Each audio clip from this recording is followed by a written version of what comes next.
제가 서 있는 이곳은 서울과 과천의 경계인 남태령의 옛 고갯길입니다. 옛날 한양에서 충청, 전라, 경상도로 가자면 반드시 이 고갯길을 넘어가야 했습니다. 한양과 삼남을 잇는 유일한 도보길이었던 셈입니다. 예로부터 이 고개를 여우고개라고 불렀는데요.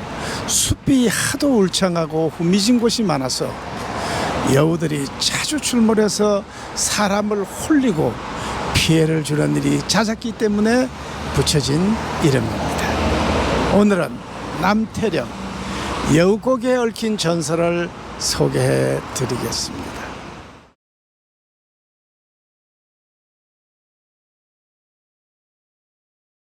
경기도 과천 땅에 사는 만생이라는 젊은이가 여우고개를 넘어가고 있었다. 고개마루에 다다르자 도사풍의 노인이 소나무 밑에 돗자리를 깔고 앉아 달바가지를 만들고 있었다. 갖가지 짐승 형상을 한 달이었다. 만생이 가까이 다가가자 노인이 달바가지를 들고 그를 불렀다. 젊은이, 이 소탈을 사면 기가 막히게 좋은 일이 생긴다네. 닭품만 내고 가져가시게. 기막히게 좋은 일이요? 그게 뭔데요? 써보면 알 거 아닌가. 자, 얼른 써보게. 호기심이 생긴 만생이 노인이 내민 소탈을 받아 머리에 덮었었다. 달은 만생의 얼굴에 맞춘 것처럼 딱 맞았다. 딱 맞네 그랴. 이제 곧 놀라운 일이 생길 게야.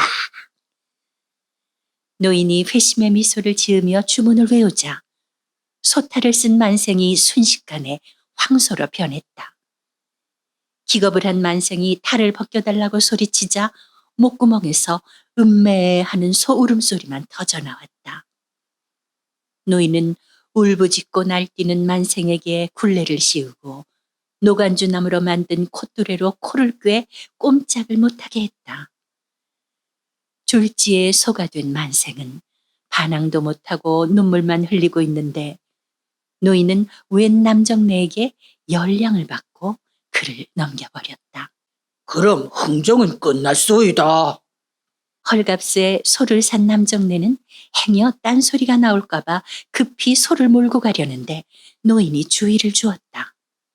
여보게, 그 소를 무밭 근처에는 몰고 가지 말게나. 그게 뭔 소리요? 그 소는 무하고는 상극일세. 무를 먹으면은 바로 죽는다네. 소가 무를 먹으면 죽는다. 아이고 나 원참. 남정네는 노인의 말을 귓등으로 흘리며 소를 몰고 남태령을 내려갔다. 남정네는 안양갑부 맹참봉댁의 상머스 목수였다. 그 튼실한 놈으로 잘 골랐구나. 외양간에 메어놓은 소를 보며 맹참봉은 만족한 듯 고개를 끄덕였다. 20냥 달라는 걸 소인이 10단냥으로 후려쳤었죠. 헌데 이놈이 힘이 좋아 성질이 여간 사납지가 않습니다요. 성질머리 나쁜 소 잘 길들이는 게 자네 장기 아닌가. 내 회감년 때 누렁이를 잡아야 할 터이니 대신 이놈을 잘 길들여 부리도록 하게. 예, 참봉어른. 주종간의 대화를 들으며 만생은 기가 막혀 눈물밖에 나오지 않았다. 다음 날부터 만생의 길들이기에 나선 억새는 전부터 부리던 암소 누렁이와 만생에게 나란히 멍에를 지워 논가리를 했다. 이랴! 아무리 고함을 쳐도 만생이 꿈쩍도 하지 않자 억새는 기가 찬 듯 혀를 찼다. 오호호, 이놈이 이랴도 모르다니. 이 미련한 놈아, 누렁이를 보고 좀 잘 배우라고. 이랴, 어서 가자. 억새가 채찍을 내리치며 고함을 치자 움찔 놀란 만생은 누렁이를 따라 앞으로 내달리기 시작했다. 엉덩이 살갗이 찢어지도록 매질을 당하며 만생은 이리하는 가라는 소리고 워는 서라는 소리라는 걸 알아차릴 수 있었다. 하루 종일 죽도록 논가리를 하고 돌아온 만생은 외양간에 펄썩 엎드려 거친 숨을 몰아쉬었다. 난생 처음 당하는 혹독한 노동에 뼈마디가 쑤시고 삭신이 녹아내리는 것만 같이 아팠다. 내 전생에 무슨 잘못을 저질렀기에 이런 꼴을 당한단 말인가? 단식하는 만생의 눈자 위에 눈물이 어렸다. 아, 만생아, 왜 그러고 있느냐? 좀 어서 일어나지 못하겠어? 아득히 어머니 목소리가 들려오고 있었다. 만생은 집 뒷곁 감나무 밑에 누워 낮잠을 즐기고 있는 중이었다. 아, 이놈아, 어서 일어나 색이 좀 거들지 못해? 참, 왜 단잠을 깨우고 그래요? 만생은 노모의 호통 소리에 마지못해 눈을 떴다. 지게에 나무찜을 잔뜩 쥐고 들어서는 아내가 보였다. 아, 나는 지게가 등에 붙질 않아. 지게질은 못한다니까요. 도로 눈을 감아버리는 만생을 보며 노모가 열불이나 소리쳤다. 아, 이놈아, 니놈 먹여 살리느라 연약한 니 한 사람이 저렇게 고생을 하는 게 너는 안쓰럽지도 않느냐? 하루 종일 허리가 휘도록 일하는 이 늙은 애미가 불쌍하지도 않아. 아, 인간의 탈을 쓰고 어찌 그럴 수가 있단 말이냐? 어머니 잔소리에 짜증이 난 만생이 버럭 고함을 질렀다. 그래요. 난 인간이 아니에요. 인간이 아니니까 난 이 집을 나가면 될 거 아니에요. 그 길로 보따리를 싸들고 집을 떠난 만생이었다. 아내가 동구 밖까지 쫓아오며 말렸지만 그는 뜻을 굽히지 않았다. 나는 일하는 게 죽기보다 싫소. 이참에 한양가 양반님네들처럼 일하지 않고 편하게 사는 길을 내 찾아보겠소. 여보, 쇳내가 더 부지런히 일할 테니 제발. 만생은 울며 매달리는 아내를 매정하게 뿌리치고 한양길에 올랐다. 흐느껴 오는 아내의 모습이 아련하게 멀어져 갔다. 여보.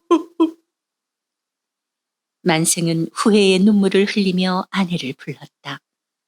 그러나 음매하는 신음소리만 입 밖으로 흘러나왔다. 만생은 비로소 알았다. 이 모든 것이 그토록 일을 싫어한 자신의 죄업이라는 것을.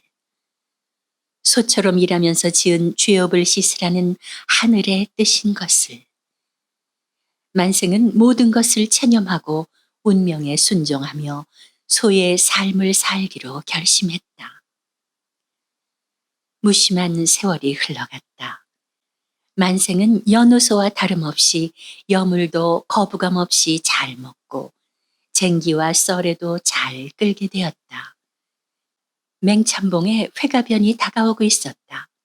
이른 아침 맹첨지가 억쇠를 불렀다. 달구주에 쌀섬 넉넉하게 씻고 읍내 장에 가서 팔아오도록 하게나. 예, 나리. 헌데 누렁이는 언제 잡을 값이오? 미리 잡으면 고기가 상하기 쉬우니 잔칫날 임박해서 잡도록 하게. 알아 모시겠습니다요. 억쇠는 부랴부랴 달구지에 쌀섬을 가득 싣고 만생이더러 끌게 했다. 난생 처음 달구를 끌고 나선 만생은 허리가 끊어질 듯 아팠지만 참고 묵묵히 걸어갔다. 가로수 길을 따라 부지런히 걷고 있던 만생은 앞에서 오고 있는 여인을 보고 걸음을 멈추었다. 장을 보고 오는지 함지를 머리에 이고 수심이 가득한 채 걸어오고 있는 여인은 아내가 분명했다. 여보! 만생이 애타게 불렀지만 아내는 소 울음소리로만 알고 무심히 지나갈 뿐이었다. 여보!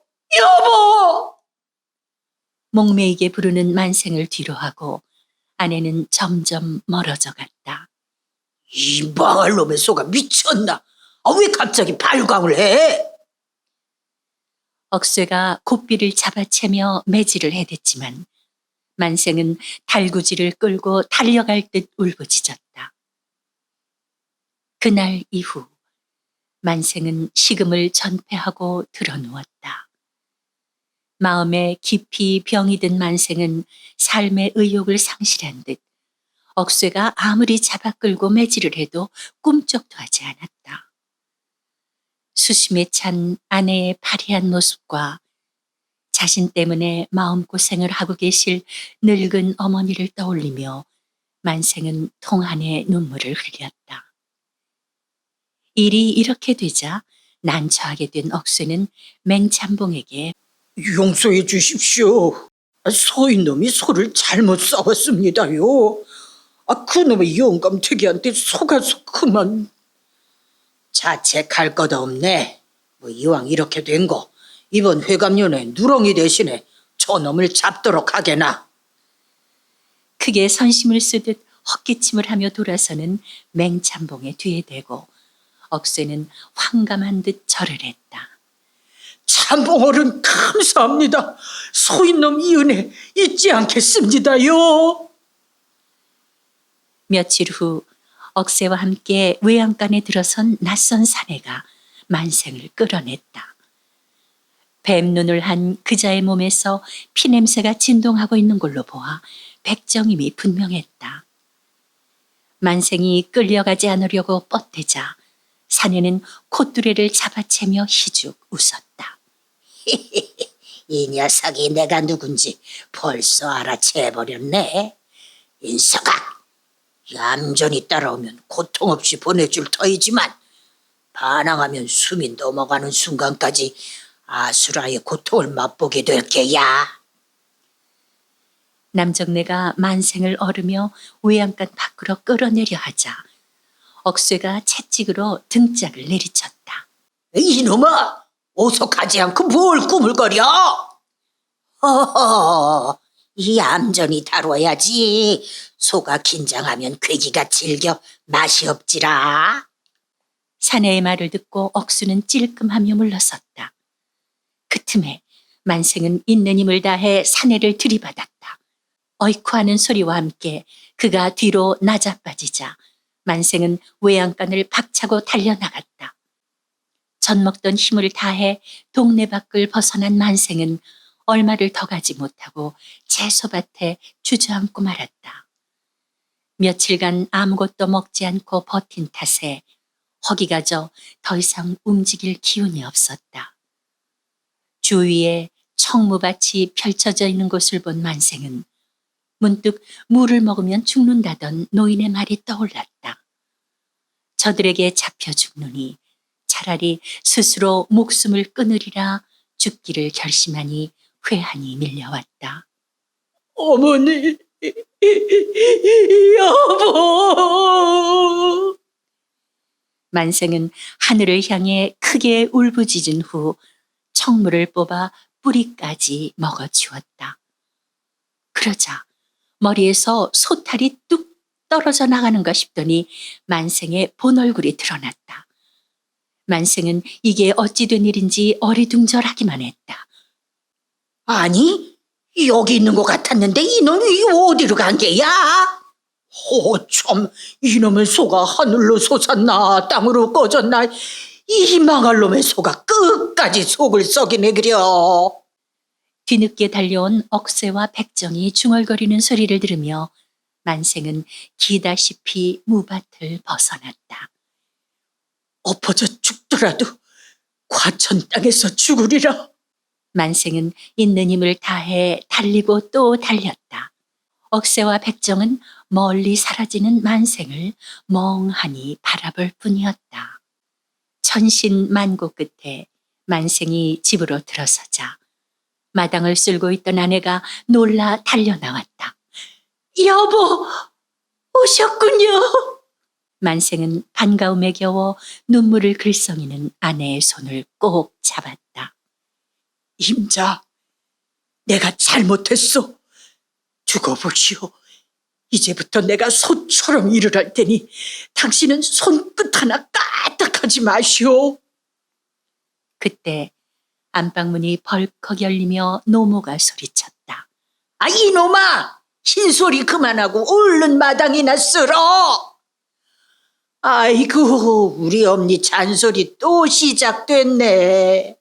만생이 찔끔하며 아내를 바라보자 그녀의 얼굴에 행복한 미소가 번지고 있었다. 그 후 새 사람이 된 만생은 몸을 사리지 않고 소처럼 부지런히 일을 해 천석군의 분홍이 됐으며 평생토록 아내를 아끼고 사랑했다고 한다. 남태령의 노인은 여우가 둔갑을 한 것이라 전해지며 원래 여우고개로 불리던 이곳이 남태령으로 불리게 된 것은 정조 임금이 사도 세자의 능인 육릉으로 가는 길에 고개 이름을 묻자 과천현의 이방이 임금께 감히 요망스러운 이름을 댈 수 없다 하여 여우 고개 대신 남태령으로 아랜데서 비롯되었다고 한다.